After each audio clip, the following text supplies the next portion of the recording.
News చూస్తున్నా మోదీ ప్రభుత్వంలో కేంద్ర మంత్రులుగా నిన్న ప్రమాణ స్వీకారం చేసిన వారికి ఈ రోజు శాఖలు కేటాయించారు. నితిన్ గడ్కరీకి రోడ్డు రవాణా శాఖ కేటాయించారు.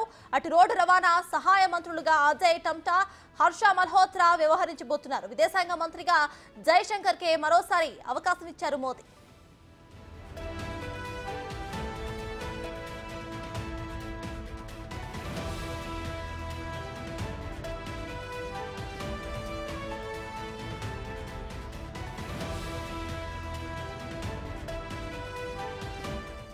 ప్రధానమంత్రిగా మూడోసారి బాధ్యతలు చేపట్టిన మోదీ తన మంత్రివర్గంతో సమావేశమయ్యారు. ఈ సమావేశంలో కేబినెట్ పలు కీలక నిర్ణయాలను తీసుకుంది. ప్రధాని మంత్రి ఆవాస్ యోజన కింద 3 కోట్ల ఇళ్ల నిర్మాణానికి కేబినెట్ పచ్చ జెండా ఊపింది. అలాగే రైతులకు సంబంధించి పీఎం కిసాన్ నిధి విడుదల దస్త్రంపై పీఎం తొలి సంతకం చేశారు. దీంతో 9.3 కోట్ల మంది రైతులకు 20,000 కోట్ల ఆర్థిక సాయం అందబోతుంది.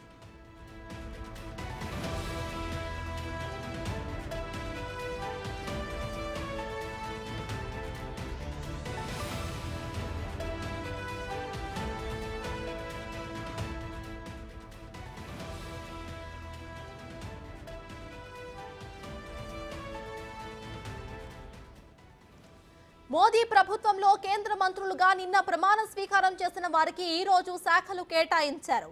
నితిన్ గడ్కరీకి రోడ్డు రవాణా శాఖ కేటాయించారు. అటు రోడ్డు రవాణా సహాయ మంత్రులుగా అజయ్ టమ్టా, హర్ష మల్హోత్రా వ్యవహరించబోతున్నారు. విదేశాంగ మంత్రిగా జైశంకర్ కే మరోసారి అవకాశం ఇచ్చారు మోదీ.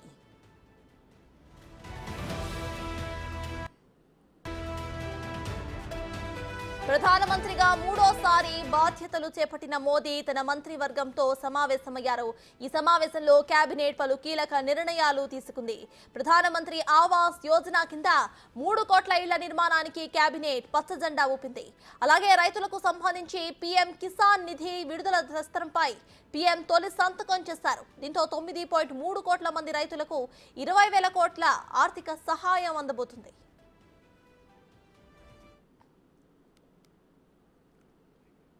ఇదే విషయంపై పూర్తి డీటెయిల్స్ మా ప్రతినిధి శివ ఢిల్లీ లైవ్ లో అందించడానికి సిద్ధంగా ఉన్నారు. శివ, చెప్పండి, ఇటు ప్రమాణ స్వీకార కార్యక్రమం చేసిన అనంతరం కూడా నితిన్ గడ్కరీకి రోడ్డు రవాణా శాఖ కేటాయించినట్టు తెలుస్తోంది. అలానే మరికొంతమందికి శాఖలు కూడా కేటాయించినట్టు తెలుస్తోంది. సో ప్రెసెంట్ అప్డేట్స్ ఏంటి?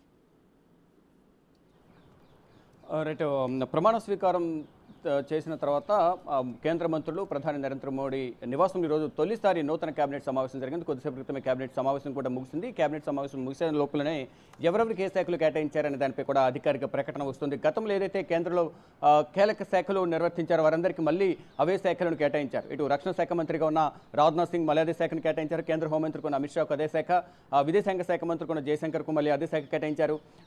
మరోవైపు నిర్మలా సీతారామన్, కేంద్ర ఆర్థిక శాఖ మంత్రికి నిర్మలా సీతారామన్కు అదే శాఖ కేటాయించారు. రోడ్స్, ట్రాన్స్పోర్ట్ అండ్ హైవే మినిస్టర్గా ఉన్న నితిన్ గడ్కరీకి మళ్ళీ అదే శాఖ కేటాయించారు. ఇలా ప్రతి ఒక్కరికి కూడా గతంలో ఉన్న శాఖలను కేటాయించారు. ఇక మనోహర్ లాల్ ఖట్టర్కు urban housing and affairs ministry కేటాయించారు. ఇలా మొత్తం గతంలో ఏవైతే శాఖలను కేటాయించారో వారికి అవే శాఖలను మళ్ళా కేటాయించారు. ఇటు రోడ్ అండ్ ట్రాన్స్పోర్ట్కు సంబంధించి ఎంఓఎస్గా మొత్తం ఇద్దరికి సహాయ శాఖ మంత్రులుగా అవకాశం కల్పించారు. హర్ష మల్హోత్రాకు అలాగే అజయ్ టామ్టాకు ఇద్దరికి కూడా సహాయ మంత్రిగా రోడ్డు ట్రాన్స్పోర్ట్ సంబంధించి 2 సహాయ మంత్రులను ప్రకటించారు. ఇక జితిన్ రామ్ మాంఝీకి ఎంఎస్సీ మినిస్టర్గా ప్రకటించారు. కేంద్ర హోంశాఖలో ఎంఎస్ఎంఈ మినిస్టర్ ఇచ్చారు. శోభా కండాల్జే ఎంఓఎస్కి కరండాలే ఎంఓఎస్గా ఇచ్చారు. ఇక మనోహర్ లాల్ ఖట్టర్కు ఇంతకుముందు చెప్పినట్లుగా housing and urban affairs ministry ఇచ్చారు. ఇక గతంలో ఏదైతే శాఖలు సీనియర్గా 17వ లోక్సభలో కేంద్ర మంత్రులుగా నిర్వర్తించారో మళ్ళీ అవే శాఖలను గతంలో చేసిన అనుభవం ఉంటుంది కాబట్టి మళ్ళీ ఆ శాఖలను వారికే కేటాయించారు. ఆ దిశగా కేంద్ర మంత్రివర్గ సమావేశంలో ఈ నిర్ణయం తీసుకున్నారు. అంటే నిర్మలా సీతారామన్కి ఇంతకుముందు చెప్పినట్లుగా ఆర్థిక శాఖ మంత్రిగా 5 సంవత్సరాలు చేసిన అనుభవం కానీ పాలనాపరంగా అనేక అంశాల మీద పట్టు ఉన్న నేపథ్యంలోనే నిర్మలా సీతారామన్కు మళ్ళీ అదే శాఖ కేటాయించారు. శివరాజ్ సింగ్ చౌహాన్కు అగ్రికల్చర్ వ్యవసాయ శాఖను శివరాజ్ సింగ్ చౌహాన్ కేటాయించారు. గతంలో మధ్యప్రదేశ్ ముఖ్యమంత్రిగా ఉన్న శివరాజ్ సింగ్ చౌహాన్ మొదటిసారిగా కేబినెట్లోకి తీసుకున్నారు. ఎంపీగా పోటీ చేయడం, దానిలో గెలుపొందడంతో కేంద్ర కేబినెట్లో తీసుకున్నారు. అగ్రికల్చర్ మినిస్ట్రీ అనేది శివరాజ్ సింగ్ చౌహాన్కు కేటాయించారు. రాజ్నాథ్ సింగ్కు గతంలో ఏదైతే డిఫెన్స్ నిర్వర్తించారో అదే శాఖను మళ్ళా కేటాయించారు. హర్ష మల్హోత్రాకు రోడ్ అండ్ ట్రాన్స్పోర్ట్ ఇంత ముందు చెప్పుకున్నట్లుగా కూడా హర్ష మల్హోత్రా ఢిల్లీ నుంచి బీజేపీ ఎంపీగా గెలిపొందారు. ఆయనకి రోడ్ అండ్ ట్రాన్స్పోర్ట్ శాఖను కేటాయించారు. ఇక పవర్కు సంబంధించి కూడా పవర్ శాఖకు సంబంధించి కూడా ఒక మినిస్ట్రీని ప్రకటించారు. ఎంఓఎస్ను అలాగే కేంద్ర క్యాబినెట్ను కూడా ప్రకటించారు. ఇలా జితిరామ్ మాంఝీకి ఎంఓఎస్ ఎంఎస్ఎంఈకి సంబంధించి పోర్ట్ఫోలియోను కేటాయించారు. ఇలా ఒక్కొక్కరికి సంబంధించి కూడా 30 మంది కేంద్ర క్యాబినెట్ హోదా, 5 ఇండిపెండెంట్ హోదా సహాయ మంత్రిత్వ హోదాకు సంబంధించి 5, అలాగే 36 మంది కేంద్ర సహాయ మంత్రులు వీరందరికీ కూడా శాఖలు కేటాయించిన నేపథ్యంలో మొత్తం ఏపీకి 2 సహాయ మంత్రులు, 1 కేంద్ర క్యాబినెట్ హోదా, మరోవైపు ఇటు తెలంగాణకు 1 సహాయ మంత్రి హోదా, అలాగే క్యాబినెట్ హోదా కూడా కల్పించారు. ఇటు కొంత సమాచారం మేరకు కేంద్ర మంత్రి కిషన్ రెడ్డికి మళ్ళీ టూరిజం శాఖ కేటాయిస్తారని కూడా ప్రచారం జరుగుతుంది. దానికి సంబంధించి అధికారిక సమాచారం అయితే రావాల్సింది. మొత్తం ఈ 30 క్యాబినెట్ ర్యాంకులకు సంబంధించి క్యాబినెట్ హోదాకు సంబంధించి అధికారిక ప్రకటన ఒక్కొక్కటి ఇప్పుడు బయటకు వస్తుంది. వారి శాఖలను బట్టి వారు ఏ విధంగా నిర్వర్తిస్తారనే దానిపై కూడా వారికి శాఖలను చెప్పి మొత్తం 30 మందికి కూడా శాఖలను ప్రధాని నరేంద్ర మోడీ వారి దృష్టికి తీసుకువెళ్ళి ఈ శాఖలను ఏ విధంగా నిర్వర్తించాలి, గతంలో ఎవరెవరు ఈ శాఖలు నిర్వహించారో ఆ శాఖలను మళ్ళీ వారికే కేటాయిస్తున్నాము. తర్వాత ఈ మొదటి క్యాబినెట్లో ఈ కొన్ని కీలక నిర్ణయాలు కూడా తీసుకున్నారు. పిఎంఏవై కింద గృహాలను దాదాపు 3 కోట్ల గృహాలను నిర్మించేందుకు కూడా నిర్ణయం తీసుకున్నట్లుగా తెలుస్తుంది. మనోహర్ లాల్ ఖట్టర్ హర్యానా మాజీ ముఖ్యమంత్రి, అంటే ముఖ్యమంత్రి ఉండగానే రాజీనామా చేయించి గత ఎన్నికల్లో ఎంపీగా పోటీ చేయించారు. ఆయనకు అర్బన్ హౌసింగ్ అఫైర్స్ మినిస్ట్రీగా అవకాశం కల్పించారు.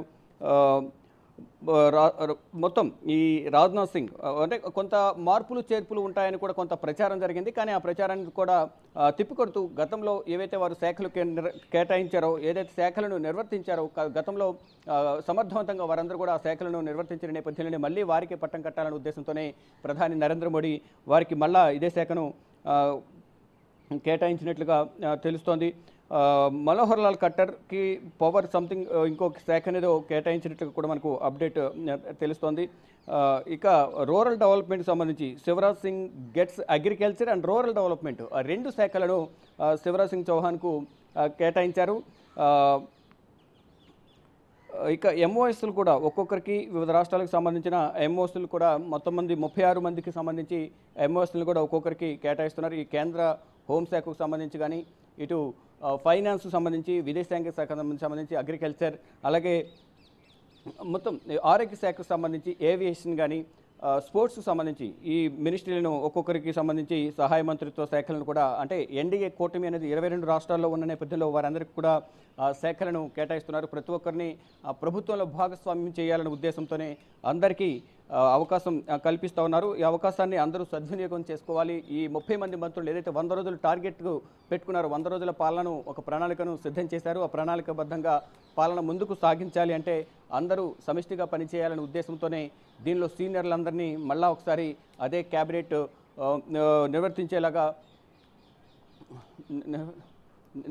నిర్వర్తించేలాగా ఈ నిర్ణయం తీసుకున్నారు. ఇటు కేంద్ర హోంశాఖలు గతంలో ఏదైతే సీనియర్లు కేటాయించారో ఏ శాఖలను వారు మళ్ళా నిర్వర్తించే విధంగా ప్రధాని నరేంద్ర మోడీ నిర్ణయం తీసుకున్నారు. ఇక అధికారికంగా మరి కాసేపట్లోనే ఈ ఎంఓఎస్లకు సంబంధించి కూడా అధికారిక ప్రకటన చేసే అవకాశం ఉంది.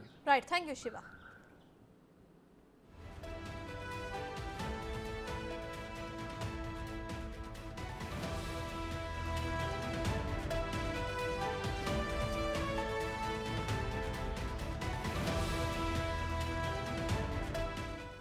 మోదీ ప్రభుత్వంలో కేంద్ర మంత్రులుగా నిన్న ప్రమాణ స్వీకారం చేసిన వారికి ఈ రోజు శాఖలు కేటాయించారు. నితిన్ గడ్కరీకి రోడ్డు రవాణా శాఖ కేటాయించారు. అటు రోడ్డు రవాణా సహాయ మంత్రులుగా అజయ్ టమ్టా, హర్ష మల్హోత్రా వ్యవహరించబోతున్నారు. విదేశాంగ మంత్రిగా జైశంకర్కే మరోసారి అవకాశం ఇచ్చారు మోదీ.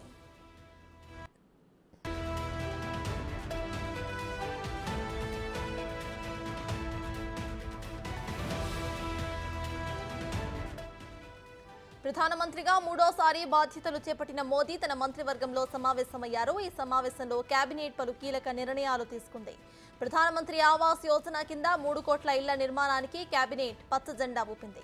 అలాగే రైతులకు సంబంధించి పీఎం కిసాన్ నిధి విడుదల దస్త్రంపై పీఎం తొలి సంతకం చేశారు. దీంతో 9.3 కోట్ల మంది రైతులకు 20,000 కోట్ల ఆర్థిక సహాయం అందబోతుంది.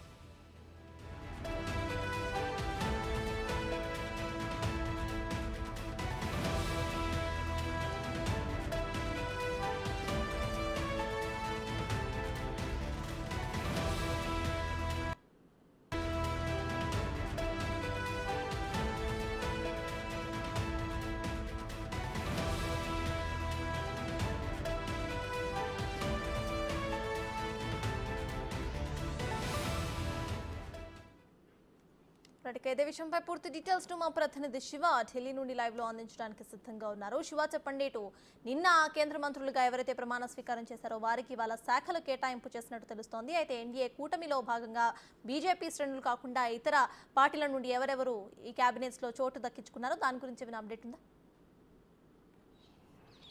రైట్, ఈ ఎన్డీఏ కూటమిలో 30 కేంద్ర కేబినెట్ హోదాల్లో ఉన్న వారికి 11 ఎన్డీఏ అంటే బీజేపీయేతర పార్టీలకు ఎన్డీఏ కూటమిలో ఉన్న వారికి 11 శాఖలు కేటాయించారు. వారితో పాటు అంటే ఈ గతంలో ఎవరైతే మంత్రులుగా నిర్వహించారో వారికి మళ్ళీ అవే శాఖలు కేటాయించారు. అశ్విని వైష్ణవ్కు గతంలో రైల్వే శాఖ మంత్రిగా, కేంద్ర రైల్వే శాఖ మంత్రిగా విధులు నిర్వహించారు. మళ్ళీ అశ్విని వైష్ణవ్కు మళ్ళీ అదే శాఖను కేటాయించారు. మరోవైపు ఇన్ఫర్మేషన్ అండ్ బ్రాడ్కాస్టింగ్ శాఖను కూడా ఆయనకు కేటాయించారు. వాణిజ్య శాఖ మంత్రిగా గతంలో పీయూష్ గోయల్ ఉన్నారు, మళ్ళీ ఆయనకు అదే శాఖను కేటాయించారు. జితిన్ రామ్ మాంఝీకి చిన్న మధ్య తరహా పరిశ్రమల శాఖ మంత్రిగా జితిన్ రామ్ మాంఝీకి అంటే బీహార్ మాజీ సీఎంగా ఉన్న జితిన్ రామ్ మాంఝీ తర్వాత సపరేట్గా హిందుస్థాన్ ఆవు మోర్చాని పార్టీని పెట్టుకున్నారు. ఆ పార్టీ ద్వారా ఎన్డీఏ కూటమిలో చేరి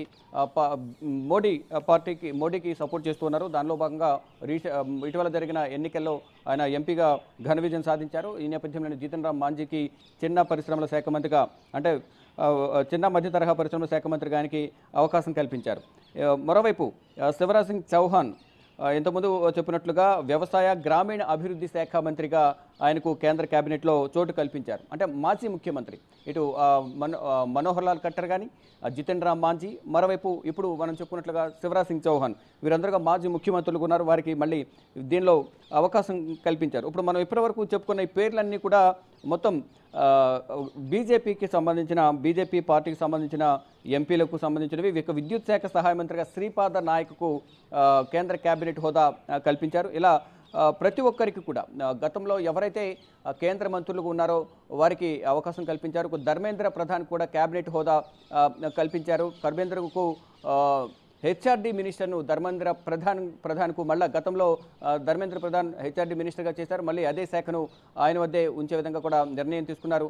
ఇలా గతంలో దాదాపు 11 నుంచి 12 మినిస్ట్రీలు మళ్ళీ అవే వాళ్ళ దగ్గర ఉంచుకునే విధంగా పాలనాపరంగా ముందుకు వెళ్ళాలంటే గత అనుభవం బాగా మళ్ళీ ఉపయోగపడుతుంది. మోడీ పాలన ఏ విధంగా కొనసాగించంటే 2047 వికసిత్ భారత్ దిశగా ముందుగా అడుగులు వేయాలంటే, మరోవైపు వారు పెట్టుకున్న టార్గెట్స్ ప్రణాళికలకు సంబంధించి అమలు చేయాలంటే 100 రోజుల్లో పాలన ఏ విధంగా ముందుకు తీసుకువెళ్ళాలి అనే దానిపై కూడా నిర్ణయాలు తీసుకున్నట్లుగా కూడా తెలుస్తుంది. దానిలో భాగంగానే గతంలో తీసుకున్న నిర్ణయాలకు అనుగుణంగా మళ్ళీ అవే నిర్ణయాలు ఇంప్లిమెంట్ చేయాలంటే గతంలో అనుభవం ఉన్న వారికి మళ్ళీ ఆ శాఖలను కేటాయించడం ద్వారా అనుకున్న లక్ష్యాలను సాధించవచ్చు అనే ఉద్దేశంతోనే ప్రధానంగా ప్రధాని నరేంద్ర మోడీ ఈ నిర్ణయాలు తీసుకున్నట్లుగా తెలుస్తుంది. దానిలో భాగంగానే ఇటు మొత్తం మినిస్ట్రీల్లో 30 మినిస్ట్రీల్లో ఎన్డీఏ కూటమికి 11, అలాగే బీజేపీకి మిగతా సీట్లను దాదాపు వారికి ఇచ్చినట్లుగా తెలుస్తుంది. మొదట కొంత ప్రచారం జరిగింది. అంటే కేంద్ర కేబినెట్ హోదాలో జేపీ నడ్డా ప్రమాణ స్వీకారం చేసిన నేపథ్యంలో అధ్యక్ష మార్పు జరుగుతుంది. అది ఇక్కడ హోమ్ మినిస్ట్రీ అలాగే రక్షణ శాఖ రెండు కూడా మార్పులు చేర్పులు చేసే అవకాశం ఉంది. దాంట్లో హోమ్ మినిస్ట్రీ అనేది రాజ్నాథ్ సింగ్కి, డిఫెన్స్ మినిస్ట్రీ అనేది అమిత్ షాకి ఇచ్చి రాష్ట్ర బీజేపీ దేశ అధ్యక్ష పదవి అనేది అమిత్ షాకు ఇస్తారు. రానున్న అసెంబ్లీ ఎన్నికల నేపథ్యంలో ప్రచార కార్యక్రమంలో పాల్గొనేందుకు కానీ పార్టీని బలోపేతం చేయడానికి అమిత్ షాను వినియోగించుకుంటారంటూ కూడా కొంత ప్రచారం జరిగింది. కానీ దానికి సంబంధించి మొత్తం ఊహాగానాలను కూడా తెరదిస్తూ అధికారికంగా మళ్ళా వారికి అవే శాఖలను కేటాయించారు. ఇక సర్బానంద్ సోనోవాల్కు గతంలో ఏదైతే శాఖను కేటాయించారో అదే శాఖను ఇచ్చినట్లుగా తెలుస్తుంది. హెచ్డి కుమారస్వామి ఈయన కూడా కర్ణాటక మాజీ ముఖ్యమంత్రిగా ఉన్నారు. ఇటీవల జరిగిన ఎన్నికల్లో ఎంపీగా పోటీ చేసి విజయం సాధించారు. హెచ్డి కుమారస్వామికి కూడా కేంద్ర కేబినెట్ హోదా కల్పించారు. ఆయన కూడా కీలక శాఖను కేటాయించారు. ఇలా ప్రతి ఒక్కరికి సిపి పాటిల్ జలశక్తి శాఖ మినిస్టర్గా కూడా ఆయన కేటాయించారు. గతంలో జలశక్తి శాఖ మంత్రి గజేంద్ర సింగ్ షెకావత్ ఉండేవారు. ఆయన స్థానంలో ఇప్పుడు కొత్తగా వేరే ఒకరికి ఇక్కడ సిపి పాటిల్కు ఇచ్చారు. Rammohan Naidu civil aviation minister, విమానయాన శాఖ ఆంధ్రప్రదేశ్ సంబంధించిన రామ్మోహన్ నాయుడుకు శ్రీకాకుళం నుంచి 3 సార్లు ఎంపీగా గెలుపొందిన రామ్మోహన్ నాయుడుకు సివిల్ ఏవియేషన్ మినిస్టర్ అంటే విమానయాన శాఖ. గతంలో ఎన్డీఏ కూటమిలో సందర్భంలో అశోక్ గజపతిరాజు విమానయాన శాఖ మంత్రిగా పనిచేశారు. ఆయనకు ఈసారి సివిల్ ఏవియేషన్ మినిస్ట్రీ అనేది ఇచ్చారు. ముందుగా అర్బన్ డెవలప్మెంట్ శాఖ మంత్రిగా ముందుగా కేటాయించినట్టు తెలుస్తుంది. కానీ చంద్రబాబు నాయుడు కొంత రిక్వెస్ట్ చేసి శాఖను మార్పించినట్టుగా కూడా మనకు టీడీపీ వర్గాల నుంచి సమాచారం అయితే అందుతోంది. ఈ నేపథ్యంలోనే ఇప్పుడు సివిల్ ఏవియేషన్ మినిస్ట్రీ అనేది రామ్మోహన్ నాయుడుకు కేటాయించారు అధికారికంగా మనకు ఇప్పుడు తెలుస్తోంది. అలాగే మొత్తం ఈ సహాయ మంత్రులుగా కూడా ఇటు పెమ్మసాని చంద్రశేఖర్, శ్రీనివాస్ వర్మ వీరికి కూడా కొన్ని కీలక శాఖలను కేటాయించినట్లుగా తెలుస్తోంది. ఇక ఏవియేషన్ మినిస్ట్రీ అనేది కూడా ఇప్పుడు కేంద్ర కేబినెట్లో జ్యోతిరాదిత్య సింధియా ఏవియేషన్ మినిస్ట్రీగా గత కేబినెట్లో తను విధులు నిర్వహించారు. కానీ ఇప్పుడు జ్యోతిరాదిత్య సింధియాకు వేరే శాఖను కేటాయించినట్లుగా కూడా మనకు తెలుస్తోంది. ఇలాగే హెచ్డి కుమారస్వామికి స్టీల్ అండ్ హెవీ ఇండస్ట్రీస్కి సంబంధించిన శాఖను కేటాయించారు. హెచ్డి కుమారస్వామి ఇంతకుముందు చెప్పినట్లుగా మాజీ ముఖ్యమంత్రి ఉన్నారు. HD Kumaraswamy steel and heavy ఇండస్ట్రీస్కి సంబంధించిన శాఖను కేంద్ర కేబినెట్ హోదా ర్యాంకును ఆయనకు కేంద్ర కేబినెట్ హోదాకు సంబంధించిన శాఖను ఆయనకు కేటాయించారు. ఇలా సీనియర్లుగా ఉన్న వారందరికీ ఇటు బీజేపీ పార్టీకి సంబంధించిన వారికి, అలాగే బీజేపీ ఇతర పార్టీకి సంబంధించిన వారికి అంటే ఎన్డీఏ కూటమిలో ఉన్న వారందరికీ కూడా కీలక శాఖలను కేటాయించడం ద్వారా ఆ రాష్ట్రంలో పార్టీని బలోపేతం చేయడం, ఆ పార్టీ బలోపేతం అవడంతో పాటు ఇటు బీజేపీ కూడా బలోపేతం అవడం అనేది ఇంపార్టెంట్. కాబట్టి ఆ శాఖల ద్వారా రాష్ట్రంలో రాష్ట్రాన్ని అభివృద్ధి చేయడం ద్వారా పార్టీలు అనేవి బలోపేతం అవుతాయి. కాబట్టి అంటే అభివృద్ధిని చూపి ప్రజల వద్దకు వెళ్ళి ఓటర్ల వద్దకు వెళ్ళి ఓటర్లను ప్రసన్నం చేసుకునేందుకు ఈ శాఖల ద్వారా అభివృద్ధి చేయడం ద్వారా కూడా ఎంతో ఉపయోగపడుతుందనే ఉద్దేశంతోనే ఇటు బీజేపీ వద్ద కొన్ని కీలక శాఖలు ఉంచుకుంటూనే ఇక ఎన్డీఏ కూటమిలోని మిత్రపక్షాలు కూడా కీలక శాఖలను కేటాయిస్తున్నారు. దానిలో భాగంగానే ఇటు కుమారస్వామికి ఇండస్ట్రియల్ శాఖ ఇవ్వడం కానీ, ఇటు రామ్మోహన్ నాయుడుకు విమానయాన శాఖ ఇవ్వడం కానీ, ఇటు ఇతర పార్టీలకు సంబంధించిన జితిన్ రామ్ మాంఝీ బీహార్ సంబంధించిన మాజీ ముఖ్యమంత్రి జితిన్ రామ్ మాంఝీ కూడా కీలక శాఖను కేటాయించారు. ఇలా ప్రతి ఒక్కరికి కూడా వారి దగ్గర కీలక శాఖలు ఉంచుకోవడంతో పాటు కూటమి మిత్రపక్షంలో ఉన్న పార్టీలు కూడా అదే స్థానం కల్పించడం ద్వారా వారికి కూడా సముచిత స్థానం అనేది కల్పిస్తున్నారు. దానిలో భాగంగానే కిరణ్ రిజిజుకి ఫారెన్ అఫైర్స్ మినిస్టర్గా ఇచ్చినట్లుగా మనకు తెలుస్తుంది. మొత్తంగా చూసుకుంటే ఈ సీనియర్లందరికీ కూడా కీలక శాఖలను కేటాయించారని చెప్పాలి. శివ, ఇటు చూస్తే ఎక్కువ శాతం ఏవైతే కేబినెట్ మినిస్ట్రీస్ ఉన్నాయో అవి గతంలో ఎవరైతే చేశారో వాళ్ళే ఇంకా చేస్తున్నారు. ఎక్కువగా ఇక్కడ ఎక్స్పెరిమెంట్ చేసినవైతే మనకి ఇక్కడ కనిపించడం లేదు. అయితే వాళ్ళనే మళ్ళీ ఇది చేసుకోవడానికి ఏమైనా రీజన్స్ ఉన్నాయి అనుకోవచ్చా? రైట్, డెఫినెట్గా గతంలో ఎవరికైతే మినిస్టర్లు ఇచ్చారో అవి మినిస్టర్లను కూడా మళ్ళీ ఇవ్వడం ద్వారా పాలనకు సంబంధించి కీలక నిర్ణయాలు తీసుకోవడంలో ఉపయోగపడతారనేది ప్రధానంగా వారు చెప్తూ ఉన్నారు. ఇక మైనింగ్ అండ్ పోర్ట్లో శాఖ మంత్రిగా కీలక శాఖను కూడా కుమారస్వామికి కేటాయించారు. పౌర విమాన శాఖ మంత్రిగా ఇంతకుముందు చెప్పినట్లుగా రామ్మోహన్ నాయుడుకు, మహిళా శిశు శాఖ సంక్షేమ శాఖ మంత్రిగా అన్నపూర్ణాదేవి, పార్లమెంటు వ్యవహారాల శాఖ మంత్రిగా కిరణ్ రిజిజు, గతంలో పార్లమెంటు వ్యవహారాల శాఖ మంత్రిగా ప్రహ్లాద్ జోషి ఉండేవారు. ప్రహ్లాద్ జోషి అందరినీ కోఆర్డినేట్ చేస్తూ పార్లమెంటు వ్యవహారాలకు సంబంధించి అందరితో మాట్లాడుతూ సమావేశాలు నిర్వహిస్తూ ఉండేవారు. ఇప్పుడు గతంలో న్యాయశాఖ మంత్రిగా ఉన్న తర్వాత మళ్ళీ శాఖను మార్చారు కిరణ్ రిజిజుకి. న్యాయశాఖను అర్జున్ రామ్ మేఘ్వాల్కు గత కేబినెట్లో ఇచ్చారు. ఇప్పుడు కిరణ్ రిజిజుని పార్లమెంటు వ్యవహారాల శాఖ మంత్రిగా తనకు సీట్ను కేటాయించారు. మొత్తంగా గతంలో ఏవైతే శాఖలు కేటాయించి వారి పాలనా అనుభవాల ద్వారా మళ్ళీ అవే శాఖలను తిరిగి ఇవ్వడం ద్వారా పాలనకు అనుకూలంగా ఉంటుంది. తాను అనుకున్న లక్ష్యాలను నెరవేర్చడానికి ఈ పాలన అనుభవం ఉన్నవారిని, గతంలో ముఖ్యమంత్రిగా చేసిన వారిని, సీనియర్ ఎంపీలందరినీ కూడా క్యాబినెట్లో తీసుకోవడం ద్వారా తాను అనుకున్న లక్ష్యాలను నెరవేర్చవచ్చు అనేది ప్రధానంగా ప్రధాని నరేంద్ర మోడీ భావించారు. దానిలో భాగంగానే ఈ శాఖలు కేటాయించినట్లుగా కూడా మనకు తెలుస్తోంది. మొత్తం ఈరోజు జరిగిన సుమారు 5 గంటలకు సమావేశం జరిగింది. పార్లమెంటు సంబంధించిన ఎన్నికల్లో సీనియర్లుగా ఉన్న వారందరికీ కేంద్ర కేబినెట్లో అవకాశం కల్పించడం, దానిలో 30 మంది కేంద్ర కేబినెట్ హోదాలో వారు ప్రమాణ స్వీకారం చేయడం, ప్రధాని నరేంద్ర మోడీతో పాటు సాయంత్రం 5 గంటలకు జరిగిన సమావేశంలో వీరందరూ పాల్గొనడం, ప్రధాని నరేంద్ర మోడీ వారందరికీ దిశానిర్దేశం చేస్తూనే వారికి శాఖల గురించి కూడా అధికారికంగా నేరుగానే ప్రధాని నరేంద్ర మోడీనే తెలిపినట్లుగా తెలుస్తుంది. ఆ శాఖను చెప్తూ ఆ శాఖ ద్వారా ఏ విధంగా పాలన కొనసాగించాలి, ఇటువంటి నిర్ణయాలు తీసుకోవాలి అనేది ఈ ప్రధాని నరేంద్ర మోడీ వారికి చెప్తూనే వారి నుంచి కూడా కొంత ఫీడ్బ్యాక్ తీసుకున్నట్లుగా తెలుస్తోంది.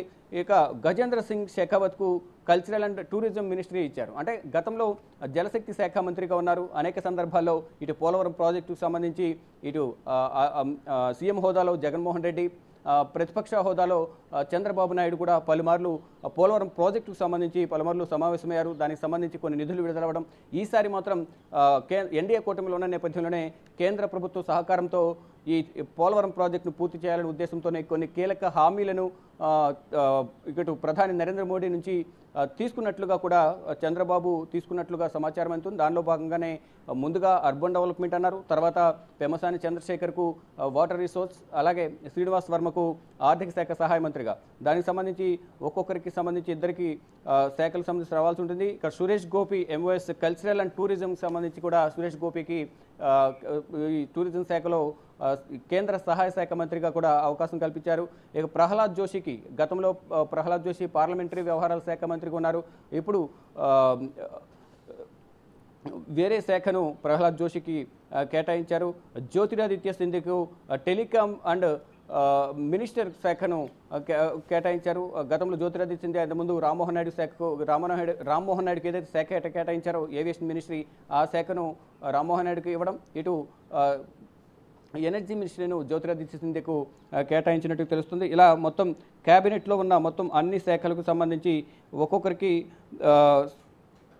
అధికారికంగా ప్రధాని నరేంద్ర మోడీని ఈ సమావేశంలో తెలిపినట్లుగా తెలుస్తోంది. మొత్తం 30 మంది కేంద్ర కేబినెట్ హోదాలో, అలాగే 5గురు స్వతంత్ర హోదాలో సహాయ శాఖ మంత్రులు ఎవరైతే ఉన్నారో వారు స్వతంత్ర హోదా, ఇండిపెండెంట్ హోదా, మరోవైపు 36 మంది కేంద్ర సహాయ శాఖ మంత్రులుగా కూడా నిన్న ప్రమాణ స్వీకారం చేశారు. ఇక బీజేపీ అధ్యక్షులుగా ఉన్న జేపీ నడ్డాకు ఆరోగ్య శాఖను కేటాయించారు. గతంలో బీజేపీ జాతీయ అధ్యక్షులుగా ఉన్నారు జేపీ నడ్డా.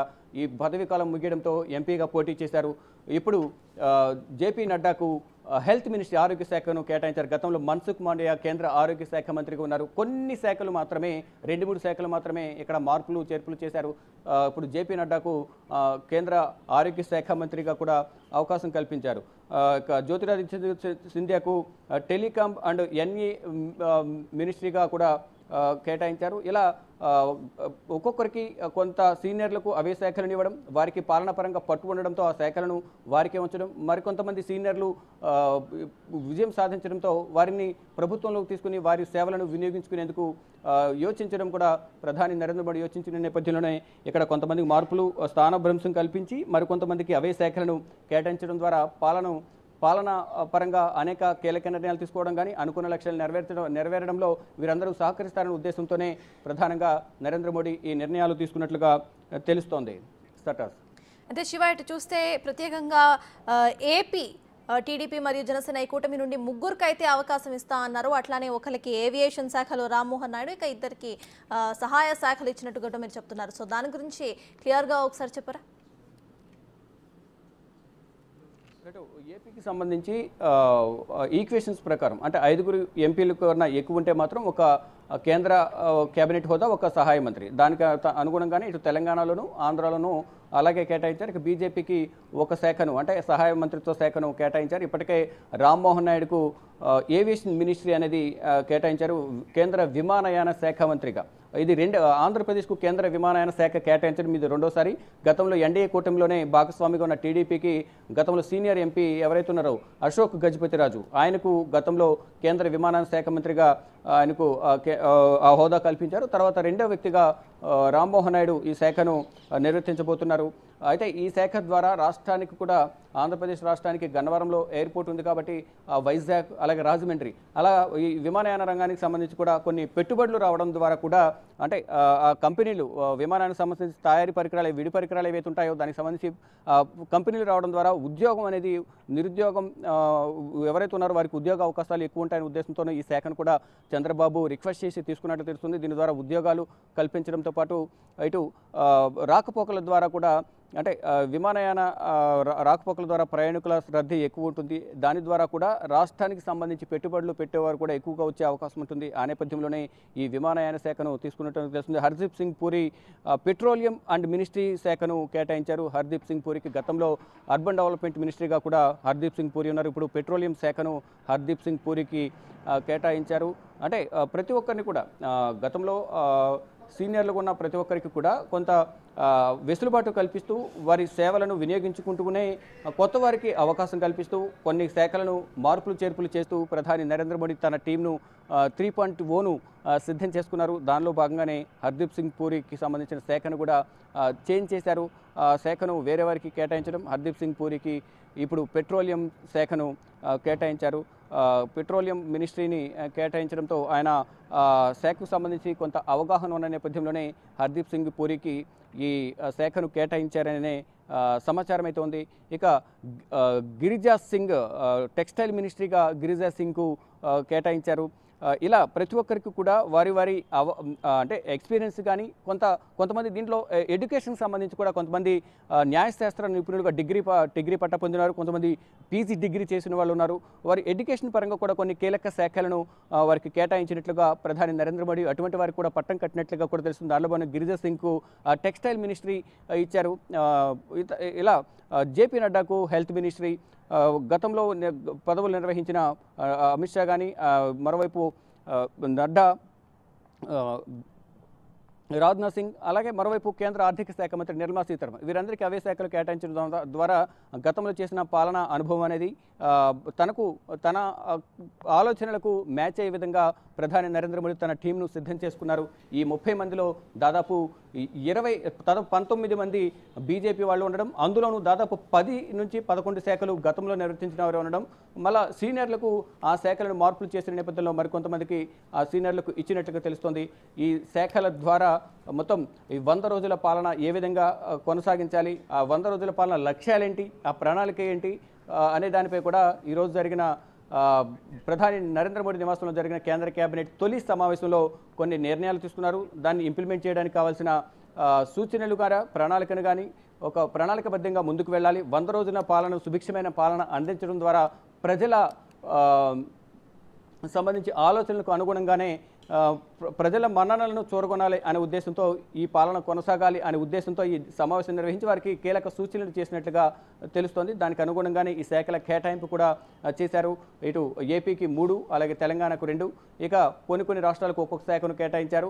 ఇక ఈ దీంట్లో శివసేనకు సంబంధించి కూడా ఒక శాఖను కేటాయించినప్పటికీ వారు సహాయ మంత్రిగా ఉండేందుకు నిరాకరించారు. కానీ వారి సపోర్ట్ మాత్రం మా మద్దతు ఉంటుంది. కానీ సహాయ శాఖ మంత్రి వద్దు అనేది అక్కడ ప్రఫుల్ పటేల్ తిరస్కరించిన నేపథ్యంలోనే గతంలో ఏవియేషన్ మినిస్టర్గా కాంగ్రెస్ హయాంలో కేంద్ర మంత్రిగా వ్యవహరించారు. విమానయాన శాఖ మంత్రిగా ఇప్పుడు సహాయ మంత్రిగా చేసేందుకు ఆయన విముఖత వ్యక్తం చేసిన నేపథ్యంలో ప్రజెంట్ వాళ్ళది హోల్డ్లో పెట్టి ఆ శాఖను వేరే వారికి కేటాయించారు. ఇక మొత్తంగా చూసుకుంటే ఈ కేంద్ర క్యాబినెట్కి సంబంధించి అందరికీ ఎంఓఎస్లకు కానీ ఇండిపెండెంట్ ఎంఓఎస్లకు అలాగే కేంద్ర క్యాబినెట్ హోదాకు సంబంధించిన అందరికీ కూడా ప్రధాని నరేంద్ర మోడీ శాఖలను కేటాయించారు. సటాస్ అయితే శివ ఇటు చూస్తే మొత్తంగా ఇదే మీటింగ్లో నెక్స్ట్ పాలన ఎలా ఉండబోతోంది అనే దాని మీద కూడా చర్చించినట్టు తెలుస్తోంది. ఇంకా కొన్ని నిర్ణయాలు కూడా తీసుకున్నట్టు తెలుస్తోంది.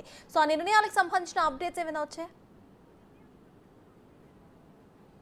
నిర్ణయానికి సంబంధించి ఇంతకుముందు మనం చెప్పినట్లుగా కేంద్ర కేబినెట్లో తొలి ఒక నిర్ణయం అయితే తీసుకున్నారు. ఆ నిర్ణయానికి సంబంధించి లోక్సభ ఎన్నికల తర్వాత జరిగిన తొలి సమావేశంలోనే కేంద్ర మంత్రివర్గం ప్రధానమంత్రి ఆవాస్ యోజన కింద 3 కోట్ల అదనపు గ్రామీణ మరియు పట్టణ కుటుంబాలకు సంబంధించి మద్దతు ఇవ్వాలనేది ప్రధానంగా నిర్ణయించుకున్నారు. ఈ పథకం ఏదైతే ఇల్లు నిర్మాణం చేపట్టి వారికి ఇవ్వాలి 3 కోట్ల ఇల్లు అనేది నిర్ణయం తీసుకున్నారు. ఈ పథకం 2015-16 నుంచి అందుబాటులో ఉంది. అర్హులైన కుటుంబాలకు ప్రాథమిక సౌకర్యాలతో కూడిన గృహాల నిర్మాణానికి కావాల్సిన సహాయం అంతా కూడా కేంద్ర ప్రభుత్వం నుంచి అందిస్తారంటూ మొత్తం నిర్ణయం తీసుకున్నారు. ఇక పేద అలాగే అల్పాదాయ కుటుంబాల కోసం దాదాపు ఇప్పటి వరకు 4.21 కోట్ల ఇల్లు కేంద్రం పూర్తి